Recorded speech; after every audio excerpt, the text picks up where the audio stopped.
опрыскивателя, особенность у него, иногда люди стали обращаться, жужжит моторчик, они распыляют. Вот как пример с этим. Жужжит, проценты показывает, все есть, но не распыляет. Устраняется это все очень просто, это не поломка, не брак, просто воздушная пробка. Откручиваем носик и в себя немного тянем воздух.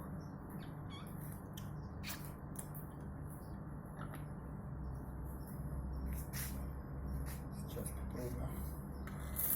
Все распыляет, устраняется за секунду. То есть если у вас он жужжит, но не распыляет, может быть там через день-два такой получится. Не переживайте, просто завоздушивает.